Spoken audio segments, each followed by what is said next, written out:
Čau! Es esmu Inga Jakabovska, es esmu personiskās izaugsmes trenere, coach. Viens no visvairāk jautātiem jautājumiem man ir, kas notiek konsultācijās.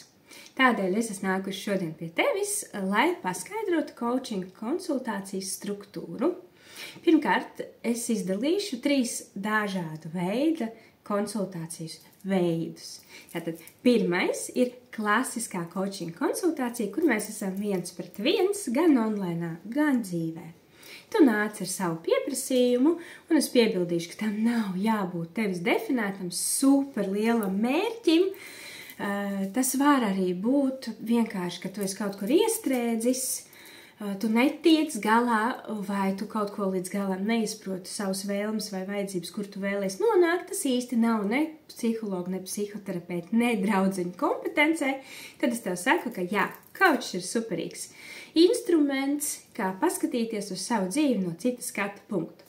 Bet, ja mēs atgriežamies par to, kas notiek konsultācijā, tad kā otro veidu es teikšu, kad ir tāds komandu coachings, kas ir pavisam citos termiņos un citos pieprasījumos. Un ir stratēģiskā coaching konsultācija, kas arī var notikt 1-1 vai maksimums pārim vai maksimums biznesu partneriem, bet cilvēkiem, kas ir uz vienu mērķi. Un tā var ilgt pat līdz 3 stundām. Tādēļ mēs atgriezīsimies pie klasiskās. Tātad, klasiskā sesija notiek 1-1 vai nu online, vai nu dzīvē. Atceramies, ka coach ir neitrāla persona, kura tev palīdzēs ar īstiem instrumentiem, ar īstiem jautājumiem nonākt pie sev vēlamā rezultāta, ieraudzīt, un tas rezultāts var būt, kad tu jau aizēji no sesijas gan ar darbības rīcībām jau, un tu esi jau ieraudzījis tādu lielāku kopainu. Tātad, sākums tam visam mēs iepazīstamies, es tevi iepazīstinu ar sevi, tu iepazīstini mani ar sevi, mēs veicam small talk, lai mums kopējā enerģija nolīdzsvaroties tādā kopestīgā līmenī, un tas ir ļoti svarīgi, lai es sajustu tevi un tu varētu uztvert mani. Es tev izstāstīšu kā otrais punkts. Es tev izstāstīšu, kas ir coachings, es tev izstāstīšu coachinga noteikumus, es tev pastāstīšu, ka tas viss ir konfidenciāli, ka tu man vari uzticēties, ka es tev nekad nevērtēšu vai nenosodīšu. Viss, kas notiek konsultācijās, ir konfidenciāls, un es nekur citur to neapspriedīšu, jo man tādu tiesību vienkārši nav.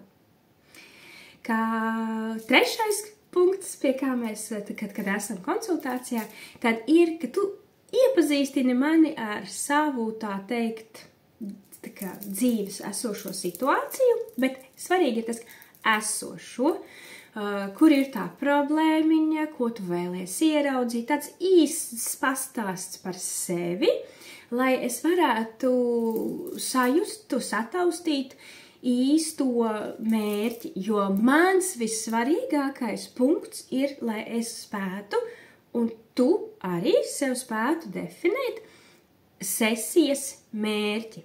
Ļoti bieži, lai definētu sesijas mērķis, paiet tāds sesijas vislielākais laiks, jo tas ir kā mājas pamata vispār, uz ko bāzēt un audzēt konsultāciju, un bieži vien ar šo mērķi strādā ne tikai vienā konsultācijā, ar to strādā pat jau vairākas uz priekšu. Tieši tādēļ, lai viss būtu efektīvi, šī mērķa atrašana, definēšana, mēs vienojamies, ka jā, es tiešām vēlos strādāt ar šo jautājumu. Tas ir svarīgi, lai, piemēram, sesijas beigās tu man nepasaki, bet tas vispār nebija tas, ko es biju gaidījis. Tādā veidā tu saņemsi no sevis vislabāko rezultātu, un es arī pasargāju sevi, lai tu būtu apmierināta, apmierināts. Kad ir sesijas mērķis definēts, es mēģināšu iedziļināties tavā realitātē, kas tieši tajā jautājumā, piemēram, tev jau ir darīts, ko tu jau esi piedzīvojis, ko tu jau esi mēģinājis. Es mēģināšu labāk izprast šī jautājuma būtību, pēc tam es mēģināšu iedziļināties visdrīzāk, kas tev var tavi ārējie resursi, kas tev var palīdzēt, kas ir tie ārējie apstākļi, lai tu vari darboties un virzīties mērķi uz priekšu.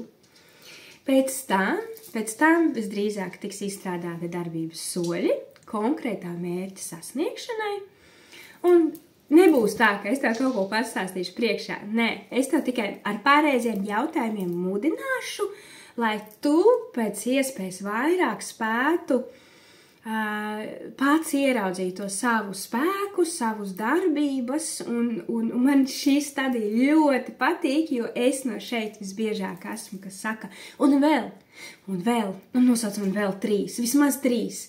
Un tad cilvēkiem ir tāds, es nevaru izdomāt, es atkal nevaru, es nesaprotu, priekš kam tas ir vajadzīgs šeit, ir tāds mazliet jau tāds struggles, kas ir ļoti veselīgs man, un arī tev, jo pēc kāda 3. vēl, kad viss man vairs nav ideju, nāk tās garšīgākās un tās vērtīgākās darbības vai atbildes.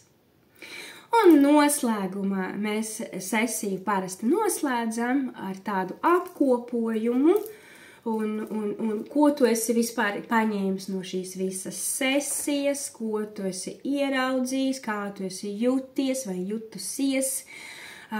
Tiek noskaidroti pirmie darbības soļi, parasti tas ir tāds jautājums, kočs mīļākais jautājums, tā pirmie darbības soļi pirmajās 24 stundās.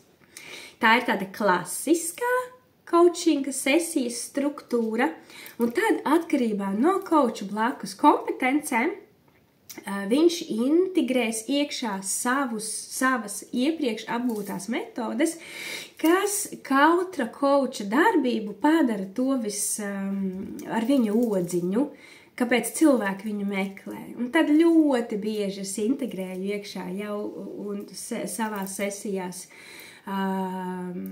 piemēram, asociatīvās kārtas, NLP punktus, kaut kādus meditācijas pasākumus un iedomāšanos, tāds radošs. Šis jau ir tāds radošais darbs no koča puses, lai sesija būtu vērtīgāka, garšīgāka.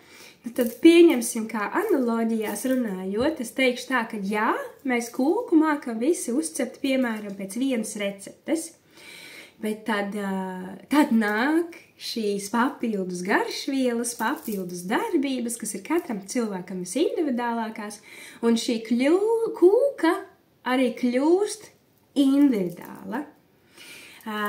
Protams, ir ļoti svarīgi kočam visu laiku attīstīties un papildināt savas zināšanas, kas iedos viņam to vērtīgo skata punktu, lai spētu saskatīt kā klienta vislielāko pieprasījumu, potenciālu un viņu arī sajustu. Man šķiet, ka šis ir svarīgi katrā jomā augt un attīstīties, nebeigt mācīties, lai savus produktus kļūtu pēc iespējas plašāks un vērtīgāks klientam.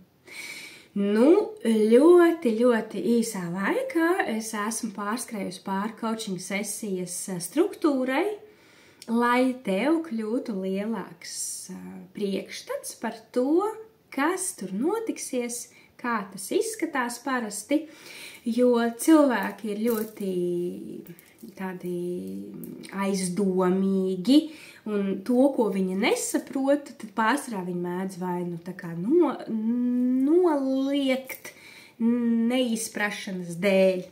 Tādēļ es veicu šo izskaidrojošo darbu. Tādā veidā es parādu koča sesijas vērtīgumu un kā tas izskatās. Jo to, ko mēs zinām, to mēs labāk saprotam. Paldies, ka noklausījies. Es ceru, ka bija vērtīgi, ka tas tev deva lielāku izpratni par sesijas un par ko vispār kočs tev var palīdzēt. Un es iesaku pamēģināt, un manuprāt, ieguvums parasti ir tāds pagrūdiena punktiņš, kādam lielāks, kādam mazāks, bet parasti sesija izkustina cilvēku no vietas.